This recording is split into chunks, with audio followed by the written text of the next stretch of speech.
भारत का इतिहास हजारों वर्षों तक का है और इसमें कई राजवंश, साम्राज्य और सभ्यताएं शामिल हैं। हालांकि इसे 4 मुख्य अवधियों में विभाजित किया जा सकता है: वैदिक काल, मौर्य काल, मुगल काल और आधुनिक काल। वैदिक काल 1500 ईसा पूर्व से शुरू हुआ था, जब वेदों का संग्रह लिखा गया था। इस अवधि में वैदिक संस्कृति विकसित हुई थी और धर्म, विज्ञान और कला में काफी उन्नति हुई। मौर्य काल 322 ईसा पूर्व से 185 ईसा पूर्व तक था। इस समय मौर्य साम्राज्य की शक्ति बढ़ी और यह दक्षिण एशिया का सबसे बड़ा साम्राज्य बन गया। मौर्य साम्राज्य के सबसे प्रसिद्ध शासक चंद्रगुप्त मौर्य, अशोक और बिंदुसार थे। अशोक भारत के सबसे महान सम्राटों में से एक माना जाता है और उन्हें एशिया के बहुत सारे हिस्सों में बौद्ध धर्म का प्रचारक माना जाता है।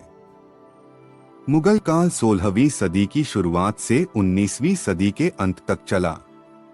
बाबर को 1526 में पानीपत की लड़ाई में मुगल साम्राज्य का पहला बादशाह बनाया गया था। उनके पोते अकबर ने भारत को अपने साम्राज्य का एक अधिकांश हिस्सा बनाया। उनके शासनकाल में वह समय आया जब हिंदी उर्दू साहित्य का सोना उगला था।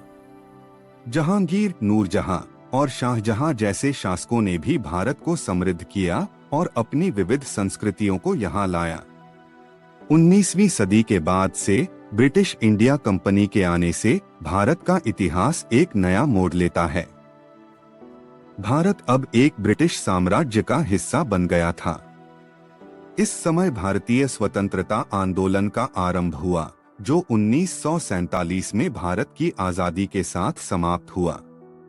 इसके बाद से भारत ने अपनी आधुनिक इतिहास की शुरुआत की, जिसमें भारत के संविधान के निर्माण से लेकर विश्व युद्धों में भाग लेने तक कई महत्वपूर्ण घटनाएं शामिल हैं।